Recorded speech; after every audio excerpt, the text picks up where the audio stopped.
ನಮಸ್ಕಾರ. ಇವತ್ತು ನಮ್ಮ ಜೊತೆಗೆ ಸುಮಿತ್ ಅವರಿದ್ದಾರೆ. ಸಮ್ಮರ್ ಕ್ಯಾಂಪ್ ಕಾಲದಲ್ಲಿ ಲಕ್ಷಾನುಗಟ್ಟಲೆ ದುಡಿಯೋದು ಬಿಟ್ಬಿಟ್ಟು ಕಲೀಲಿಕ್ಕೆ ಬಂದಿದ್ದಾರೆ. ಅವ್ರನ್ನ ಕೇಳೋಣ ಹೆಂಗೆ ಅನಿಸ್ತು D4ಗೆ ಬಂದು, ಏನೇನು ಕಲಿತಾ ಇದ್ದಾರೆ ಅಂತ. ಸ್ಕೂಲಲ್ಲೂ ವರ್ಕ್ ಮಾಡ್ತಿದ್ದೀನಿ, ಡ್ಯಾನ್ಸ್ ಕ್ಲಾಸಲ್ಲಿ ಕೊರಿಯೋಗ್ರಾಫರ್ ವರ್ಕ್ ಮಾಡ್ತಿದ್ದೀನಿ. ಆದರೂ ನಾನಿನ್ನೂ ಕಲಿಬೇಕು ಅನ್ನೋಕ್ಕೋಸ್ಕರ D4 ಸ್ಟುಡಿಯೋಗೆ ಬಂದಿದ್ದೀನಿ. ಲೈಕ್ ಕಾಲೇಜ್ ಜನ ಹತ್ರ ತುಂಬ ಯೂಸ್ಫುಲ್ ಆಗುತ್ತೆ. ಜಸ್ಟ್ ಸಮ್ಮರ್ ಕ್ಯಾಂಪ್ ಅಂದರೆ ಬರ್ತಾರೆ, ಆಟ ಆಡ್ಕೋತಾರೆ, ಹೋಗ್ತಾರೆ, ಫನ್ ಮಾಡ್ತಾರೆ ಅನ್ನೋ ಥರ. ಇಲ್ಲಿ ಫನ್ ಜೊತೆಗೆ ಕಲಿಯೋದು, ಲರ್ನಿಂಗ್ ಅಷ್ಟೇ. ಫನ್ ಮಾಡೋದು ಅದ್ರ ಜೊತೆಗೆ ಅನ್ನೋ ಥರ ಇರುತ್ತೆ. ತುಂಬ ಅಂದರೆ ತುಂಬ ಯೂಸ್ಫುಲ್ ಆಗುತ್ತೆ. ಇಲ್ಲಿ ಕಲ್ತಿದ್ದು ಯಾವತ್ತಂದರೆ ಯಾವತ್ತೂ ಮೋಸ ಅಂತೂ ಆಗಲ್ಲ. ತುಂಬ ಸ್ಯಾಟಿಸ್ಫ್ಯಾಕ್ಷನ್ ಇದೆ ಸರ್ ಇಲ್ಲಿ ಬಂದಿದ್ದು.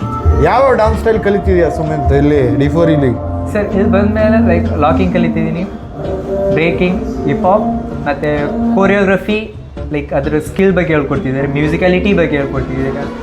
ಲೈಕ್ ರಿದನ್ ಸೆನ್ಸ್ ಆಗಲಿ ಯಾವ ಥರ ಏನು ಅಂತ, ಮತ್ತು ಬ್ಯಾಟಲ್ಲಿ ಯಾವ ಥರ ಅಟೆಂಡ್ ಮಾಡಬೇಕು, ಬ್ಯಾಟಲ್ ಬಗ್ಗೆ ಎಲ್ಲ ತುಂಬ ಅಂದರೆ ತುಂಬ ನೀಟಾಗಿ ಏನೇ ಡೌಟ್ ಇದ್ರೂ ಕ್ಲೀನಾಗಿ ಹೇಳ್ಕೊಡ್ತಿದ್ದಾರೆ. ತುಂಬ ಖುಷಿ ಆಯ್ತು ಸರ್ ಎಲ್ಲ.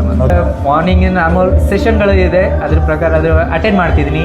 ಎಲ್ಲ ನನಗೆ ದೊಡ್ಡವ್ರು ಚಿಕ್ಕವ್ರು ಅನ್ನೋ ಎಲ್ಲರ ಜೊತೆನೂ ಸೇರ್ಕೊಂಡು ಅನ್ನೋ ಥರ ಕ್ಲಾಸಲ್ಲಿ ಅಟೆಂಡ್ ಮಾಡ್ತಿದ್ದೀನಿ, ಎಲ್ಲ ಸೆಷನ್ ಅಟೆಂಡ್ ಮಾಡ್ತಿದ್ದೀನಿ. ಅಷ್ಟು ದೂರದಿಂದ ಬಂದಾನೆ. ನಮ್ಮ ಕೈಲಾದಷ್ಟು ನಮಗೆ ಕಲ್ತಿರೋ ವಿದ್ಯೆನ ಸುಮಂತಿಗೆ ಹೇಳ್ಕೊಡೋ ಪ್ರಯತ್ನ ಮಾಡ್ತೀವಿ. All the best Sumit. ನನಗಂತೂ ತುಂಬ ಖುಷಿ ಆಯಿತು ನೀನು ಇಲ್ಲಿ ಬಂದುಬಿಟ್ಟು ಕಲಿತಾ ಇರೋದು. Very good luck for your future. Thank you sir.